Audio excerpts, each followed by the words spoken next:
Hello. In this podcast, we're going to introduce forces. We're going to learn what a force is, how to label forces, some common types of forces. We're going to learn how forces cause motion. And lastly, we're going to take a look at the concept of inertia and Newton's first law. Let's get started. A force is an interaction between two objects. It's a vector quantity, so that means it has both magnitude and direction, just like displacement, velocity, and acceleration. It is a push or pull, so all forces will either be a push or a pull. In this picture, we have a cat sitting on the rug. And of course, the cat is motionless, and there's two forces at play. First, we have the earth pulling down on the cat, so the two objects involved in this force are the earth and the cat. The other force is we know that the rug is pushing up on the cat, so this force is an interaction between the rug and the cat. Here we have a skydiver, and we've got two forces acting in this picture. The first one is the force of gravity pulling down on the skydiver, and that's an interaction between the Earth, because it's the Earth's gravity, and the other object is the skydiver. There's also a force acting to slow down the skydiver, and that is the interaction between the air and the parachute, and the air is pushing up on the parachute. We need to have a way to identify forces, and we do that by creating labels. Here's the general template we're going to use.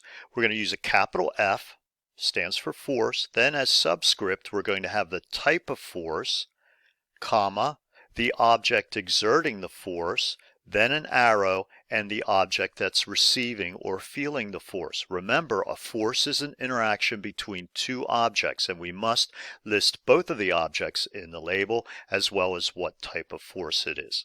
So let's look at some examples. So in the previous slide, we had the Earth's gravity pulling down on the cat, and that label would be F, gravity, because gravity is the type of force, Earth, because that's what's exerting the gravity force, the arrow, and the cat, because the cat is feeling the gravity force. The other force in that sketch was the rug pushing up on the cat, and that force starts with capital F. It's a normal force, and we'll talk more about that later. And the force exerting, and the object exerting the force is the rug, and the object receiving or feeling the force is the cat. Moving on to the skydiver picture, we had the Earth's gravity pulling the skydiver down, and that label would be F and subscript gravity, Earth exerting the force on the skydiver, and finally the air pushing up on the parachute. That's a force, it's a drag force, and it's the air pushing up on the parachute. So this is how we label our forces, and it's just a way of identifying them. Now let's talk about these different types of forces.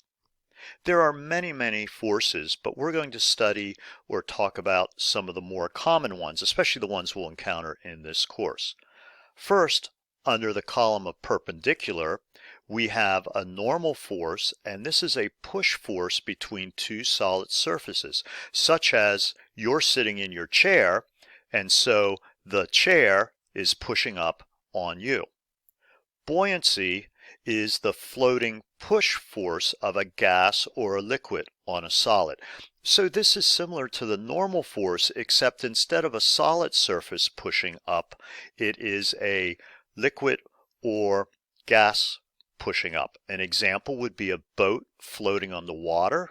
The water would be pushing up on the boat, or if we had a helium balloon floating in the room, it would be the air pushing up on the balloon. The other type of perpendicular force is a lift force, and this is a steering push of a gas or liquid on a solid. For instance, if we're steering a boat and we would turn the steering wheel and that turns a rudder that's in the water, and the force of the water pushing on that rudder will steer the boat. If we're talking about a gas like air, airplanes, their wings create a lift force that allows them to go up into the sky, stay there, and steer. And so it's the air pushing on the wings of the airplane that cause the lift force. And these fall under the perpendicular column because these forces can only act perpendicular to the two surfaces. Next, we have parallel forces, and we have friction. This is the force between two solid surfaces that hinders motion. Similarly, we have attraction force. These are two solid surfaces that aid in motion. So these two are very similar. An example of friction would be when you apply the brakes to your car. The force between your car tires and the road is acting to hinder the motion of the car, so we would call that friction. On the other hand, when you step on the gas pedal to pull away from an intersection, the force between your car tires and the road is aiding the motion, causing the car to speed up, so we would call it traction. Then we have two similar forces, drag and thrust, that involve a liquid or a gas. So for instance, when you're driving the boat through the water and the water is acting to slow down, the boat, we would call that a drag force. Similarly, if you throw a football in the air and the air acts to slow down the football, that's a drag force. Thrust is just the opposite. This would be a force that doesn't hinder the motion, but a force that aids the motion. For example, with boats, you have an engine that turns the propeller, and the water pushes on the propeller to make the boat speed up. And this would be the case of a thrust force, or liquid. In terms of another thrust force, if you have jet engines on an airplane or rocket engines on a spaceship, the gases exhausting out of the jet engine or the rocket engine are pushing the plane or rocket forward, causing it to speed up and aid motion. So again, drag force hinders motion, and it's a liquid or gas hindering the motion of an object. Thrust aids the motion of an object, and it's the liquid or gas that is aiding in the motion. These are under the parallel column because in these instances the force acts parallel to the two surfaces. And finally, we have two miscellaneous forces. That means that they can be parallel, they can be perpendicular, or they can be anywhere in between. And we have gravity, and this is a non-contact pull force between two objects with mass. By non-contact, we mean that the objects don't have to be touching each other. For instance, we know gravity is non-contact because if you throw a ball up in the air, the ball is not in contact with the earth, yet it's the earth's gravity that is acting on it. And one important thing about gravity always acts to pull an object to the center of the earth. Another common type of miscellaneous force we have is a tension force, and this is a pull force between two objects. We typically think of it as a rope or chain pulling an object, but it also could be a solid steel rod or any other object. Or for instance, if you stick out your arm to help pull a friend up off the ground, your arm is exerting a tension force on your friend. Now, this is by no means a comprehensive list of forces, but these are the ones that we're going to use most often. Lastly, I just want to point out, you'll notice that there's an underline under some of the beginning letters, and that's because you can abbreviate these forces using those symbols. For instance, if you want to abbreviate the force of gravity, instead of writing force subscript gravity, you can write force subscript g. Okay, now that we know the different types of forces, let's talk about how forces affect motion. And there's two general classifications of forces. We have balanced forces, and these are two forces of equal strength but acting in the opposite direction. So notice on this box, we have a 5 Newton force. Newtons is just the way that we measure the strength of the force. We have a 5 Newton force pulling to the right, and we have a 5 Newton force pulling to the left. In this case, the forces are balanced. They're equal to each other and opposite in direction. We have unbalanced forces, and those are two forces of unequal strength acting on an object. They may or may not be in the exact opposite directions. In this case they are, but they don't have to be. So we have a 10 Newton force pulling to the right, and we have a 5 Newton force pulling to the left. They're unequal in strength, so these are unbalanced forces. And this is important because this tells us the type of motion. Forces cause objects to move. It's one of the most important concepts to remember in this course. Balanced forces cause no motion or constant velocity motion. So if this box were sitting on the floor not moving and we applied a 5 Newton force to the left and a 5 Newton force to the right, it would be motionless. It was at rest, it'll stay at rest.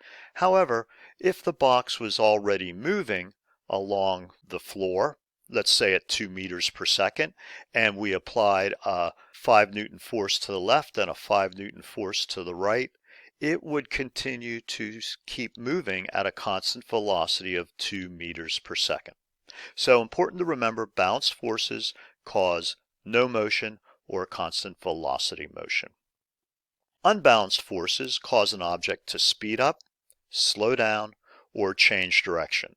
Don't worry too much about this last one. We're going to get to that in a unit later in the course. But if we look here at this box, if it's at rest and we all of a sudden start pulling on it to the right with 10 newtons and pull to the left with 5 newtons, the object is going to speed up to the right. And as long as the forces are unbalanced, with the stronger force being to the right, the object is going to keep speeding up until we either have a greater force going to the left, in which case it'll slow down, or if we have balanced forces, it'll maintain a constant velocity at whatever speed it was at when the forces became balanced.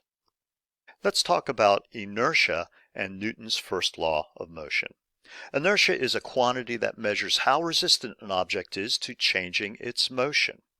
Mass is a good way to measure an object's inertia. So heavier objects, objects with more mass, have more inertia because it's harder to get them moving, and if they're moving, it's harder to stop them from moving.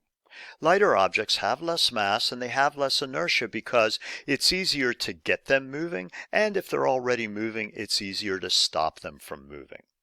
So let's take a look at which one has more inertia, the cart in figure A or the cart in figure B.